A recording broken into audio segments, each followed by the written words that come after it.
Have you ever walked into a room and completely forgotten why you went there? Or stood in front of the fridge holding the door open, wondering what you were looking for? You're not alone. Moments like these happen to all of us. But after 70, they can feel a little more unnerving. We start to ask ourselves, am I just tired? Or is my mind slowing down? Am I doing enough to keep my brain strong? The good news is, you're not powerless. In fact, staying mentally sharp isn't just about crossword puzzles or memory games. It's often about what you do with your hands, your heart, and your time. There are hobbies, real, enjoyable pastimes that spark parts of the brain no medication can touch, and some of the most powerful ones. They might just surprise you. In this video, we're going to explore 5 hobbies that do more than pass the time. These are hobbies that challenge your brain gently, boost your mood naturally, and bring a deeper sense of purpose to your day. You don't need special tools or decades of experience, just curiosity and a willingness to try something new.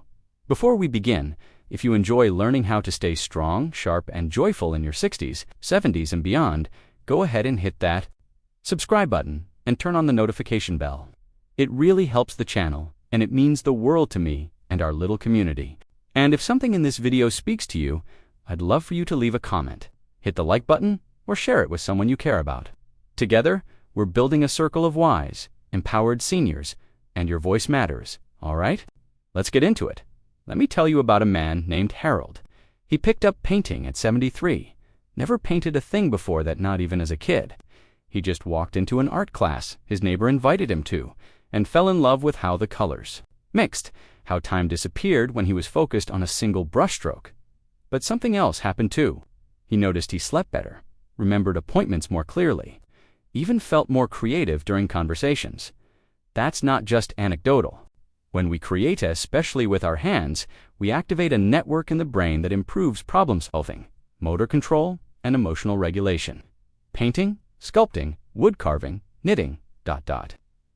They're not just old-timey crafts. They're full-body workouts for the mind. You don't have to be good at them.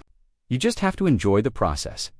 And that leads us to something equally powerful, learning to play a musical instrument. Even later in life, now I know some of you are thinking, I've never had a musical bone in my body, but hear me out. Learning a simple instrument like a ukulele, harmonica, or keyboard forces your brain to coordinate memory, rhythm, and fine motor skills all at once. It's like giving your neurons a group workout. Plus, music can transport you emotionally. It's therapy in sound. A few minutes of practicing each day won't just improve your memory, it can lift your spirits and even reconnect you with old memories that have been buried under years of routine. If you've always dreamed of learning piano or just want to strum a few chords on the porch as the sun sets, why not now? Let's keep going. There's one hobby in particular that's helped thousands of seniors sharpen their minds while building something even more important. Connection. There's something special that happens when we do something not just for ourselves, but with others. When we gather, share a laugh, or build something together, the brain lights up in places that solitude just can't reach. And that's where today's next hobby steps in. Joining a community theater group or a storytelling circle, you might be thinking, me, on stage. But here's the thing, community. Theater isn't just about memorizing lines or wearing costumes. It's about expression, connection, and stepping into someone else's shoes for a while. It challenges the brain with memory, timing, and language.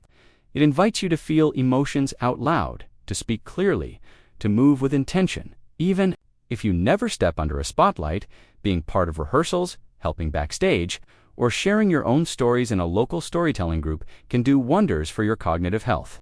It's social, it's creative, and most importantly, it's fun. Now let's take a step in a different direction. Quite literally, gardening. Yes, gardening, one of the oldest hobbies in human history, is actually a secret weapon for keeping your mind young. Why? Because gardening isn't just about planting seeds. It's about observing, planning, remembering cycles, adjusting to nature's timing. All things that demand subtle brain power, and the beauty of it. Gardening is full of quiet joy, the feel of soil in your hands, the thrill of spotting a new sprout, the satisfaction of harvesting something you've nurtured. It brings your senses into the present moment, which is incredibly grounding. that mindfulness combined with light physical activity can significantly reduce cognitive decline. Even if you don't have a big yard or green thumb, you can start with just a pot on the windowsill. Herbs like basil or mint, a tomato plant, a flower that makes you smile, every little bit counts. You know, a friend of mine named Ellie started growing strawberries on her balcony when she turned 78, said it gave her something to look forward to every morning and kept her mind sharper than any app or brain game she'd ever tried. And that brings me to something we don't often think of as a hobby, but might just be one of the most brain-boosting activities there is.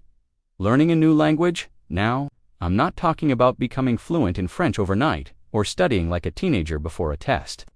I mean small, enjoyable, to music in a different language, watching a foreign film with subtitles, practicing just 5 new words a week.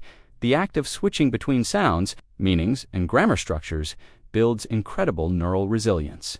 Studies show that seniors who engage in language learning even casually maintain stronger memory, recall, and verbal skills.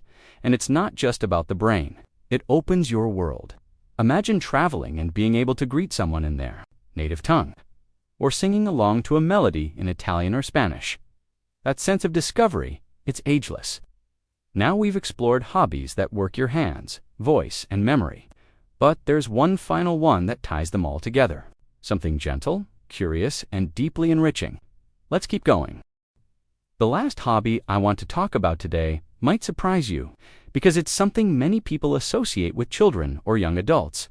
But trust me, it's a hidden gem for seniors who want to keep their minds agile and spirits lifted. I'm talking about playing tabletop games, laughter, and conversation. Think about it. When's the last time you sat down to play a simple card game, a round?